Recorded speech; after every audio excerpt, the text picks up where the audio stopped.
If you're getting ready to sit for the New York life insurance exam, you're in exactly the right place. This video covers the New York State portion and nothing else.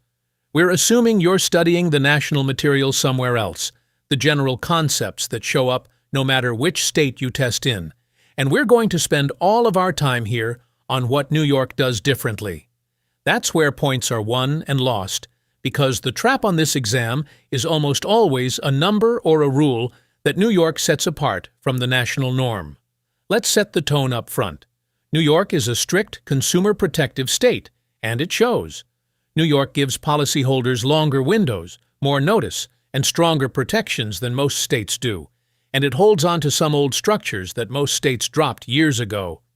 So if you studied national material and a number felt settled in your mind, New York is the state most likely to change it on you. We'll flag every one of those as we go. Here's the first one, and it's a big orientation point. Most states have merged everyone who sells insurance into a single category called a producer. New York still draws a formal line between an agent and a broker. An agent represents the insurance company. A broker represents the buyer, the client. Hold that distinction. We'll come back to it because the exam leans on it, and because the rest of New York's rules make more sense once you see who is representing whom. By the end, you'll know the New York grace periods, the free look windows, the notice rules, the best interest standard, the replacement procedures, and the exam logistics cold. Let's get into it. Start with who's in charge, because the wording trips people up. In most states, insurance is overseen by a Department of Insurance, and the person at the top is called the Commissioner. New York is different. Insurance here is regulated by the Department of Financial Services, which you'll hear called DFS, and the official at the top is the Superintendent of Financial Services, not a commissioner, a superintendent. If you see Commissioner of Insurance as an answer choice for who heads New York's insurance regulator, that's the wrong choice. DFS is broad. It regulates banks and financial services along with insurance, all under one roof, and the superintendent runs the whole department. For your purposes, the superintendent is the person who issues and revokes licenses, approves or disapproves policy forms before they can be sold, investigates market conduct, and enforces the insurance law. That phrase, approves policy forms before they can be sold, matters in New York. New York is a prior approval state for life insurance forms. A company can't just print a policy and start selling it. The form has to be filed with and approved by the department first, and the superintendent can withdraw approval later if a form turns out to violate the law. The reason is simple consumer protection. The state wants the contract reviewed before it ever reaches a buyer, not after complaints roll in. The superintendent's reach goes further than forms and licenses. The superintendent examines the financial condition of insurers operating in New York, investigates complaints and market conduct, holds hearings, and can levy penalties or suspend and revoke a license for violations of the insurance law. Think of the office as both gatekeeper and referee. It decides who gets in, and it enforces the rules once they're in. Here's the why behind all of this concentrated authority. New York is one of the largest insurance markets in the country, and the state's long-standing posture is that a strong central regulator protects consumers better than a light touch. That philosophy is the thread running through every rule in this video. Once you understand that New York leans hard toward consumer protection, the specific rules stop feeling random and start feeling predictable. So, whenever you see the word superintendent on this exam, picture the head of DFS holding that approval power, that examination power, and that enforcement power. We'll mention the superintendent again in licensing, in trade practices, and in the rules that govern how policies are written. It all traces back to this one office. Studying for your insurance licensing exam? Check out the My Insurance Guide flashcards app, built specifically to help you pass your insurance licensing exam with confidence. Master over 1,000 expertly curated flashcards across every insurance line. Built-in spaced repetition brings back the tough terms right when you need them, and timed practice exams prepare you for the real thing. Click the link below and download today. Now, back to the video. Now let's get you licensed, and let's nail that agent versus broker distinction while we do it. An agent is licensed under the section of the insurance law dealing with agents, and the agent represents the insurer. When an agent acts, the company is on the hook for what the agent does within their authority. A broker is licensed separately, and the broker represents the insured, the client shopping for coverage. Same exam world, two different legal relationships. New York keeps them separate, where most states folded them together. Expect at least one question that turns on who the agent represents versus who the broker represents. Here's what New York requires to get a resident life license. You must be at least 18 years old. You must be a New York resident, meaning New York is your home state. You complete a state-approved prelicensing education course, and here's a number to lock in. For life only, New York requires 20 hours of prelicensing education. We'll say that again, 20 hours for the lifeline by itself. If you were going after the combined life, accident, and health authority, that requirement jumps to 40 hours. So 20 for life alone, 40 for the combined package. After the course, you pass the state licensing exam, which we'll detail at the end.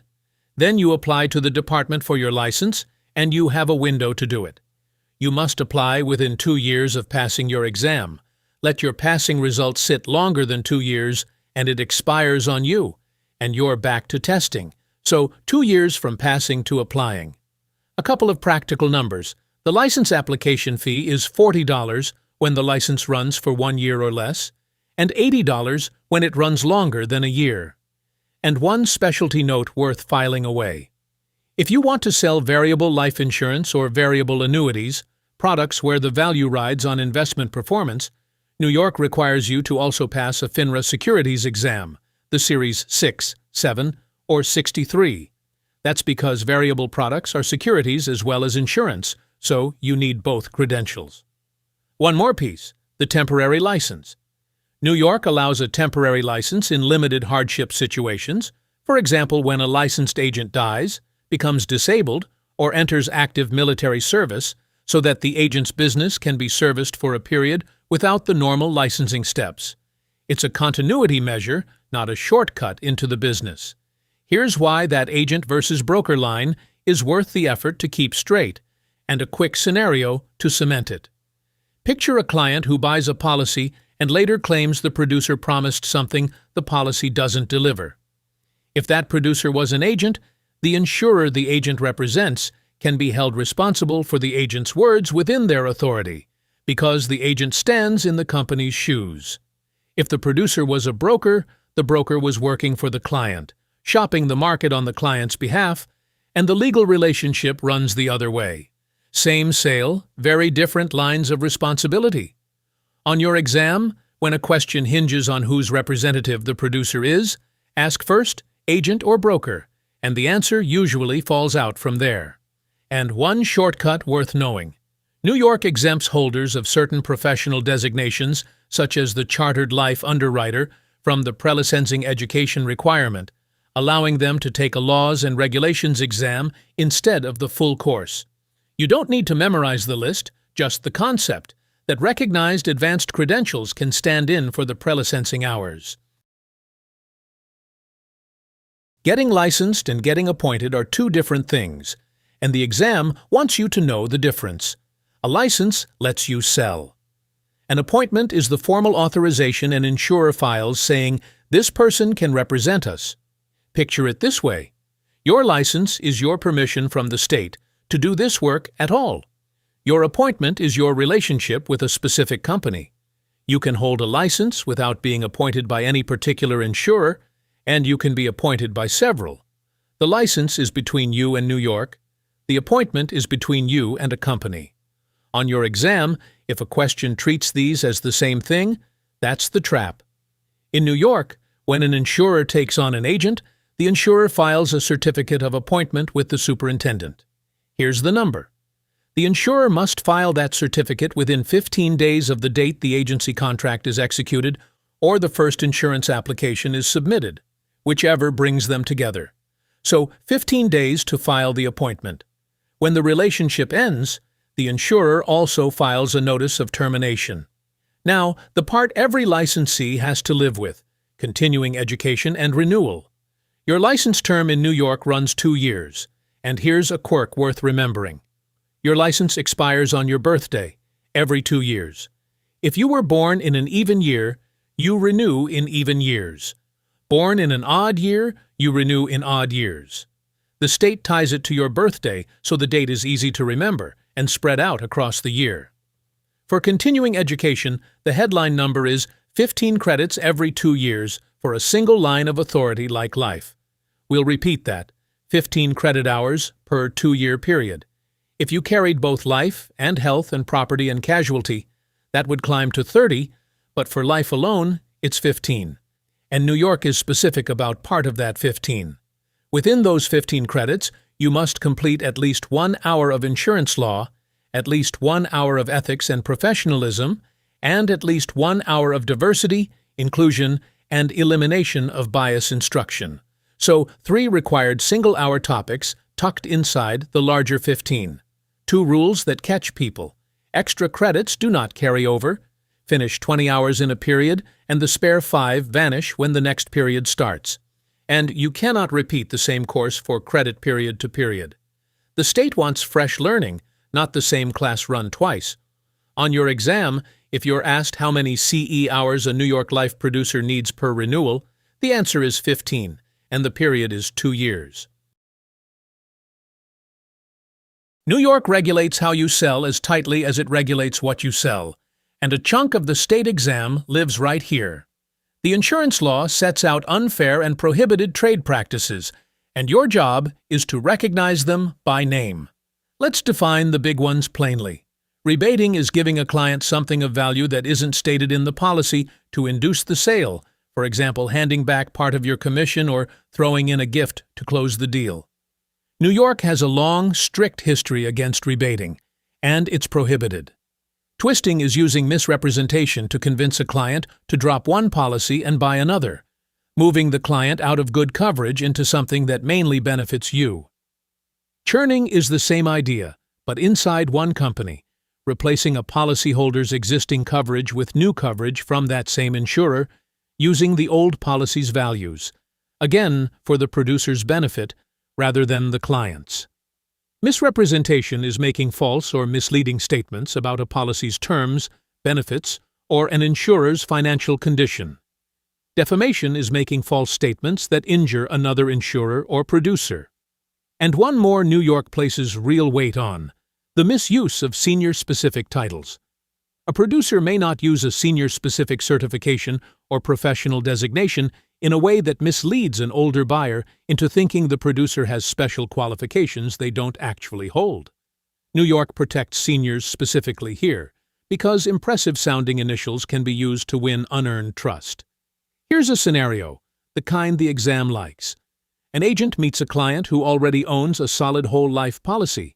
The agent says, "Drop that one and buy mine," and to sweeten it, the agent offers to pay the client's first month of premium out of pocket. 2 violations in 1 sentence. Convincing the client to drop good coverage through a misleading pitch is twisting, and paying the premium to induce the sale is rebating. Both prohibited. Now, a New York transparency rule that surprises people: producer compensation disclosure. Before or at the time of application, a New York producer must give the buyer a disclosure describing the producer's role in the sale, and stating whether the producer will be paid by the insurer or another party based on the sale. That initial disclosure is required even if the producer earns nothing on the deal. And if the buyer asks for more detail about the compensation, the producer must provide it. The theme is the same one running through this whole state. The buyer is entitled to know who you represent and how you're paid. Let's lock the 4 look-alike terms in a tight row, because the exam loves to swap them. Rebating is an inducement, giving away value to make the sale. Twisting is a misleading replacement across 2 different companies. Churning is a misleading replacement inside the same company. Misrepresentation is simply a false statement about a policy or an insurer. Say those 4 back to yourself. because a favorite question style hands you a fact pattern and asks you to name the practice. The cleanest tell: if value changed hands to close the deal, you're looking at rebating. And if an existing policy got replaced through a misleading pitch, ask whether it crossed companies, that's twisting, or stayed in one company, that's churning. And the why behind New York's hard line on rebating is worth a sentence, because it makes the rule memorable. If producers could quietly hand back commission to win business, identical clients would pay different real prices for the same coverage, and the playing field would tilt toward whoever discounts hardest rather than who serves best.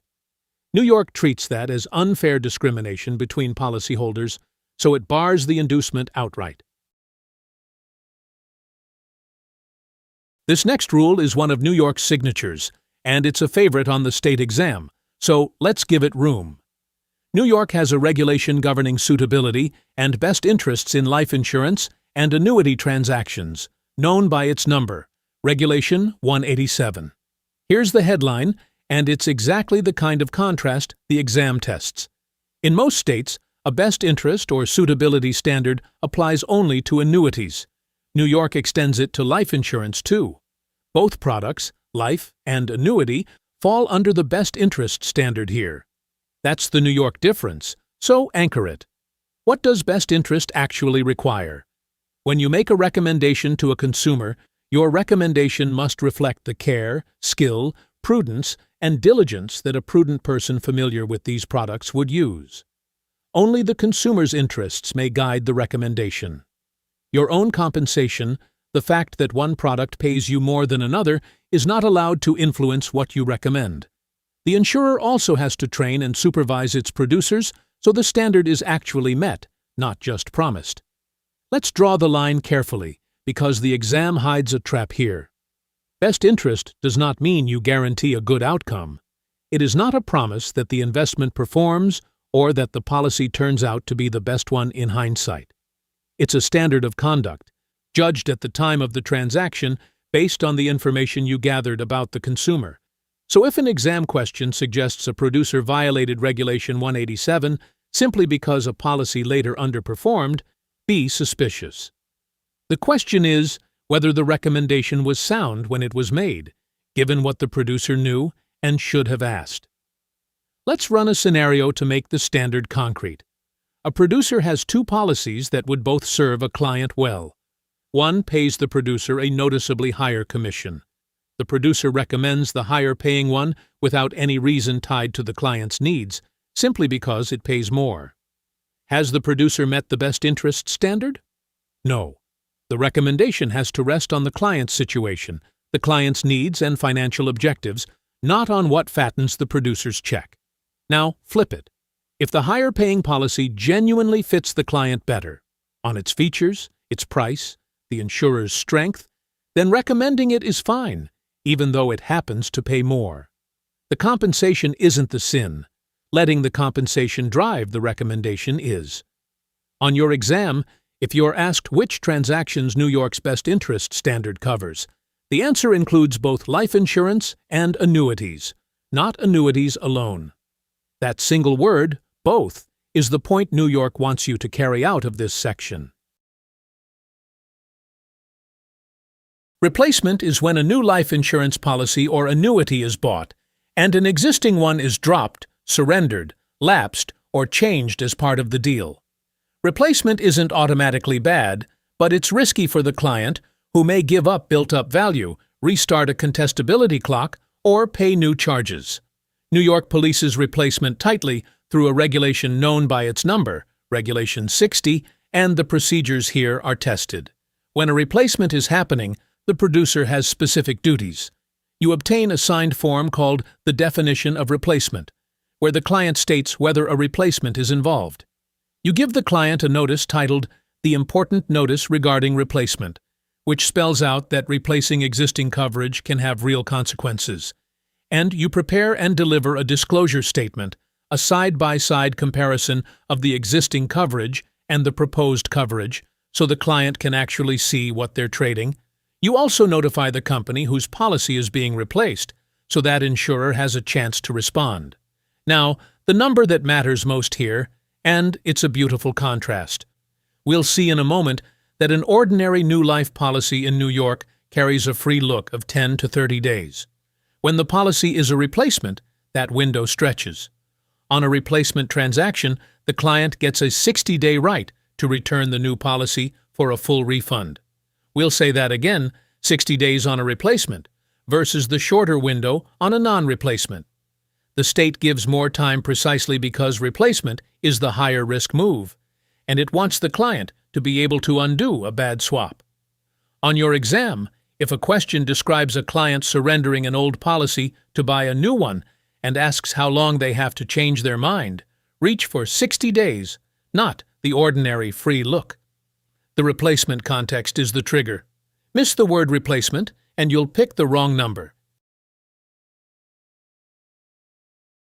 Now we reach the heart of the number memorizing, the standard provisions New York requires in individual life policies. There are several, and the exam draws heavily from them, so we'll take them in 2 passes. This first pass covers the provisions that keep a policy alive. Let's go slowly and repeat the figures. Start with the grace period, the time after a premium is missed, during which the policy stays in force and you can still pay. Here's where New York splits in 2, and it's a classic trap. For a traditional fixed premium policy, New York requires a grace period of 31 days. For a flexible premium policy, the kind where the amount and timing of premiums can vary, like many universal life designs, New York requires a longer grace period of 61 days. So 2 numbers, 31 days for fixed premium, 61 days for flexible premium. Most states land around 30 or 31 days, so the 61-day flexible figure is the one likely to catch you. If a question describes a flexible premium policy, 61 days is your answer, not 31. Next, the free look, also called the right to examine. This is the window after delivery when the client can return the policy and get all premiums back, no questions asked. New York sets this at not less than 10 days and not more than 30 days from delivery. The floor is 10 days, so the ordinary free look here is 10 to 30 days, with 10 as the minimum the law guarantees. Keep this separate in your mind from the 60-day replacement window we just covered. Ordinary policy, 10 to 30 days. Replacement, 60 days. Now, reinstatement, bringing a lapsed policy back to life. New York lets a policyholder reinstate within 3 years from the date of default, provided they apply, show evidence of insurability, meaning they prove they're still healthy enough to qualify, and pay all overdue premiums with interest. The interest on those back premiums is capped at 6% per year. So 3 years to reinstate, 6% interest ceiling on the catch-up premiums, and misstatement of age or sex. If the client's age or sex was stated wrong on the application, New York doesn't void the policy. Instead, the benefit is adjusted to what the premium actually paid would have purchased at the correct age or sex. Underpaid because the age was understated? The death benefit is reduced accordingly. The policy survives, the math just gets corrected. Let's recap this pass before we move on. Grace period, 31 days fixed and 61 days flexible. Free look, 10 to 30 days, minimum 10. Reinstatement, within 3 years, interest capped at 6%. Misstatement of age, adjust the benefit, don't void the policy. Lock those in. Second pass through the standard provisions. This time, the ones about when an insurer can challenge a policy and when it can deny a claim. These are short, sharp, and heavily tested. First, incontestability. After a life policy has been in force for a set period during the insured's life, the insurer can no longer contest it, can no longer challenge it for misstatements in the application, even a material one. In New York, that period is 2 years from the date of issue. After 2 years, with narrow exceptions, the company has to pay. We'll repeat it. The contestability period in New York is 2 years. This is a place students second-guess themselves and reach for 1 year. In New York, it's 2. Second, the suicide exclusion. A life policy can exclude payment if the insured dies by suicide within an early window after issue. New York caps that window at 2 years. So if the insured dies by suicide within the first 2 years, the insurer can deny the death benefit and typically refunds the premiums instead. After 2 years, suicide is a covered cause of death and the full benefit is payable. Notice that both of these key numbers line up at 2 years, contestability, and suicide. That symmetry is easy to remember, and the exam expects you to know both sit at 2 years in New York. Here's a scenario to make it stick. A policy is issued on March 1st. The insured dies 18 months later, and the company discovers the application understated a health condition. Can the insurer contest the claim? Yes, because 18 months is inside the 2-year contestability period. Now change it. The insured dies 30 months after issue. Same misstatement discovered. Now the insurer is too late, the 2 years have passed, and the policy is incontestable. Same facts, different side of the 2-year line, opposite result. 2 more quick provisions. The entire contract provision means the policy plus the attached application form the whole agreement, and statements the applicant made are treated as representations, not warranties, which makes them harder for an insurer to use to deny a claim. And reinstatement starts a new contestable period only as to statements made in the reinstatement application, and that new period is also limited. The takeaway for the exam, your 2 anchor numbers in this section are both 2 years. This next rule is pure New York, a strong consumer protection that national material won't emphasize, and it pairs directly with the grace period we just covered, so it's worth its own section. New York requires the insurer to warn the policyholder before a life policy can lapse for non-payment. Here's the rule.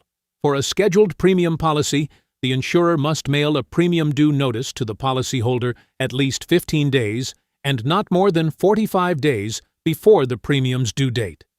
That window, 15 to 45 days ahead, is the heart of it.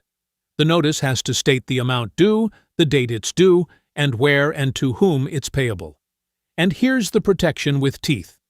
A New York life policy cannot lapse for non-payment in less than 1 year after the default, unless that notice was properly mailed. In other words, skip the required notice, and the law can treat the policy as still in force, even past a missed premium, for up to a year. Think about what that does for a client. Even if a premium slips through the cracks, New York has built in a mailed warning beforehand and a backstop afterward, so coverage doesn't quietly disappear. For flexible premium policies, the timing is tied instead to the point where the policy's cash value is no longer enough to cover its charges, with the notice required within a set period after the insurer determines that shortfall. On your exam, watch for a question that gives a date a premium was due, a date of death after that, and asks whether the benefit is payable. Walk it through in order. Was the death within the grace period, 31 or 61 days depending on the policy type? If so, still covered? Did the insurer fail to send the required premium due notice? If so, the policy may not have lapsed at all. New York stacks these protections, so read for both the grace period and the notice. The numbers to carry out of here are 15 to 45 days for the notice, and the 1-year floor before a lapse can stick. New York's insurance law carries several more protections that show up on the state exam in smaller doses. Let's move through them efficiently, because a point is a point. Insurable interest. To take out life insurance on someone, the buyer must have an insurable interest in that person at the time the policy starts, a genuine stake in their continued life, whether from family relationship or financial dependence. New York requires this, and it requires the insured's consent in most cases. The purpose is to prevent wagering on a stranger's life, which is exactly the abuse the next rule also targets. Here's a quick scenario on insurable interest. A person wants to buy a policy on a coworker they barely know, simply because the coworker is in poor health and the buyer expects to collect. Is there an insurable interest? No. There's no family bond and no financial dependence, just a bet on someone's death, and New York will not allow the policy. Now compare a spouse insuring a spouse or a business insuring a key employee whose loss would cost the company real money. Those are genuine stakes, and the insurable interest is present. The test is whether the buyer is actually harmed by the insured's death, not whether they'd profit from it. Insurance on minors. New York limits how much life insurance can be placed on a child's life to protect children and discourage anyone profiting from a minor's death. For a minor under the age of 14 and a half, the amount of life insurance is capped, and the cap is set at the greater of $50,000 or a percentage of the insurance already in force on the life of the adult buying it, with a smaller percentage for very young children. The figure to remember is that $50,000 floor for young children. And note the flip side. A minor above 14 and a half is treated as competent to own and consent to a policy. Interest on death proceeds. New York requires insurers to pay interest on death benefit proceeds owed to a beneficiary, running from the date of death until the claim is paid. It's a small protection against companies sitting on money, and it means a delayed payout costs the insurer interest rather than coming free. Exemption of proceeds. Life insurance proceeds in New York are largely protected from the creditors of the insured, so the money reaches the beneficiary rather than the insured's debts. And antedating is prohibited. An insurer can't backdate a life policy more than a short permitted period to make the insured appear younger and lower the premium beyond what the law allows. Disclosure at sale. New York requires that life insurance buyers receive clear disclosure material, a buyer's guide that explains how life insurance works, and a policy summary laying out the specific policy's costs and features, so the client can compare and understand before committing. Recap the headline figures from this section. The $50,000 floor on insurance for a young minor, age 14 and a half as the competence line, and interest running on death proceeds from the date of death. Let's widen the lens to the marketplace and the safety nets, then close out a specialized corner New York regulates carefully. Admitted versus non-admitted. An admitted insurer, also called authorized, has been granted a certificate of authority by the superintendent and can do business in New York under full state oversight. A non-admitted insurer has not. For life insurance, New York wants consumers dealing with authorized companies, and the protections we're about to discuss flow to policyholders of licensed insurers. Now, the Guaranty Corporation, and this is a reliable exam favorite. New York has a Guaranty Corporation, the life and health insurance company Guaranty Corporation of New York, that protects policyholders if a member life insurer becomes insolvent and is liquidated. Every life insurer licensed in New York must belong. If a company fails, the corporation steps in to continue coverage or pay claims up to statutory limits. Here's the New York limit, and here's the contrast. The aggregate protection is $500,000 per life, across all policy types combined, no matter how many policies you held with the failed company. Many states cap death benefit protection around $300,000, so New York's $500,000 aggregate sits higher than the common figure. And here's the trap built right into this topic, so anchor it. New York prohibits agents, brokers, and companies from using the existence of the Guaranty Corporation to sell or solicit insurance. You may not tell a client, buy from this company, because the Guaranty Fund has your back. Using the Guaranty Corporation as a selling point is illegal in New York. The reasoning is that the safety net should never substitute for choosing a sound, well-managed insurer. If producers could wave the Guaranty Fund around as a reason to buy, a weak company would look just as safe as a strong one, and the very purpose of the protection would be turned upside down into a sales gimmick. So, picture this. A producer tells a hesitant client, "Don't worry about this insurer's shaky ratings. The State Guarantee Fund will cover you either way." That single sentence is a violation. On your exam, if a producer's sales pitch leans on Guarantee Fund protection to close a sale, that's a violation, full stop. Finally, life settlements. A life settlement is the sale of an existing life insurance policy by its owner to a third party for a cash payment more than the cash surrender value but less than the death benefit, after which the buyer takes over premiums and collects the benefit. New York regulates this market closely. Life settlement brokers must be licensed, and a producer generally qualifies through holding a lifeline of authority. The law requires disclosures to the policy owner about what they're giving up, and it prohibits stranger-originated life insurance, arrangements where someone with no insurable interest funds a policy at the outset purely to acquire and profit from it. That ties straight back to insurable interest, the same principle protecting against wagering on a life.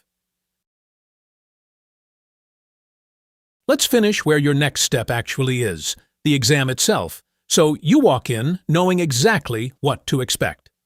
The New York licensing exams are administered by PSI, the testing vendor the state uses.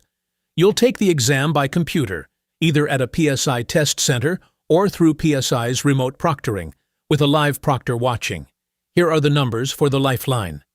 The New York Life exam is Series 17 to 51. It contains 100 scored questions, and you're given 120 minutes, that's 2 hours, to complete it. The questions are multiple choice. The passing score is 70%, and that 70% is consistent across every line of authority in New York, so it's a safe number to carry. You need 70% overall, judged on your total correct, not section by section. The exam is built in 2 parts, a general portion covering national insurance concepts and a New York State portion covering the laws and rules we've been working through. Everything in this video targets that state portion. One thing that surprises people, the exam mixes in unscored pretest questions, experimental items the vendor is trying out, blended in with the real ones and not labeled. They don't count for or against you, but since you can't tell which is which, treat every question as if it counts. When you finish, you get your result right away, a pass or fail on the spot, and if you don't pass, a diagnostic report showing where you were strong and weak so you know what to study. If you do need to retake it, New York lets you schedule again, with a short waiting period before your next attempt, generally the next day, so a single miss is just a brief detour. A few practical figures and rules for test day. The exam fee is $33, paid to PSI when you reserve your seat.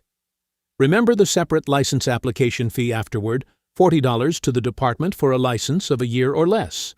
Bring 2 valid forms of identification, at least one with your photograph, along with your original certificate of completion from your Prelicensing course.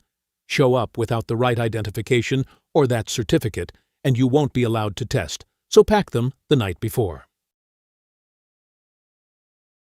Let's bring it home with the numbers New York wants you to have memorized, because if you lock these in, the state portion gets a lot friendlier. Grace period, 31 days for a fixed premium policy and 61 days for a flexible premium policy.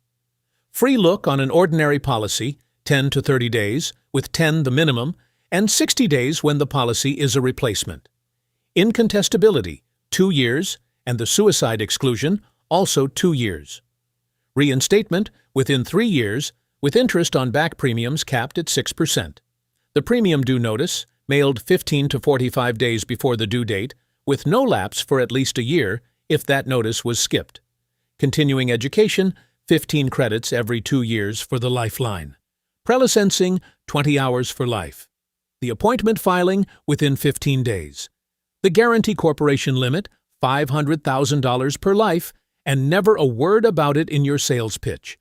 And the exam itself, Series 17 to 51, 100 questions, 120 minutes, 70% to pass. Remember the themes that tie it together.